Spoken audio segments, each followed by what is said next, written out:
السلام علیکم. اعوذ باللہ من الشیطان الرجیم. بسم اللہ الرحمن الرحیم. الصلاة والسلام علی رسول محمد سید الاولین والآخرین. مدد یا رسول، مدد یا سادات اصحاب رسول، مدد یا مشایخ دستور مولانا شیخ عبد الحفیظ داستان شیخ محمد الحقان مدد طریقاتنا والصحبہ والخیر فی الجمیع. اعوذ باللہ من الشیطان الرجیم. بسم اللہ الرحمن الرحیم. یا ایھا الذین آمنوا اطیعوا اللہ و اطیعوا الرسول و اولی الامر منکم. صدق اللہ العظیم. اللہ عز و جل فرماتا ہے کہ آپ کو اطاعت کرنی ہے. جو ایمان والے ہیں انہیں اللہ عز و جل کی، ہمارے رسول اللہ صلی اللہ علیہ وسلم کی اور اولو الامر کی اطاعت کرنی ہے.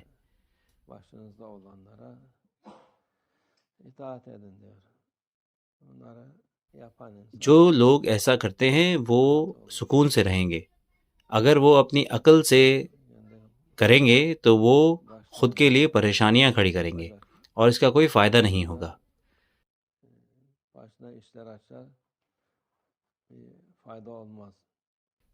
اطاعت سب سے پہلے اللہ عز و جل کی اور ہمارے رسول اللہ صلی اللہ علیہ وسلم کی ہے. ان کا حکم مانیں.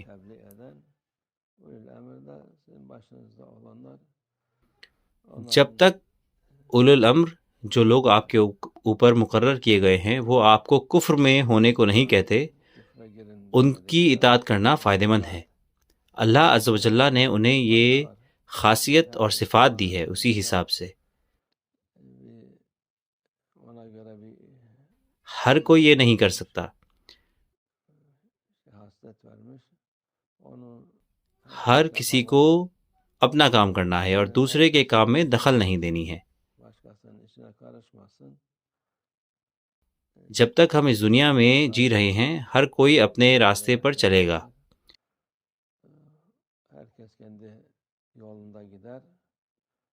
اگر یہ راستہ اللہ عز و جل کا دکھایا ہوا ہوگا تو وہ نجات پائیں گے. اگر وہ اپنی عقل سے چلیں گے تو وہ ہو سکتا ہے کہ بچ جائیں اور نہیں بھی ہو سکتا. ہمارے رسول اللہ صلی اللہ علیہ وسلم فرماتے ہیں کہ آخری زمانے کا ایک آخری اشارہ یہ بھی ہے،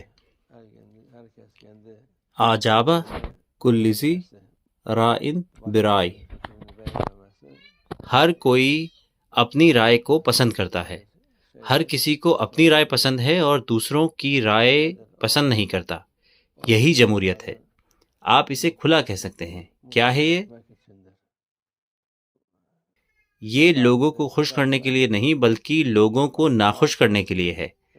اگر آپ اطاعت میں اپنی زندگی گزاریں گے تو آپ خود کے لیے سردرد نہیں بنیں گے.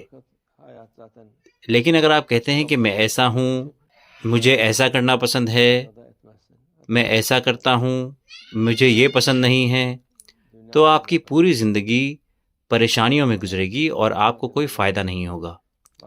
نہیں تو اگر آپ یہ دنیاوی معاملے دنیاوی لوگوں کے لیے چھوڑ دیں، جن لوگوں کو اللہ نے آپ کے اوپر آپ کی خدمت کے لیے بنایا ہے، ایسے لوگ ہیں جنہیں اس پر کام کرنا چاہیے.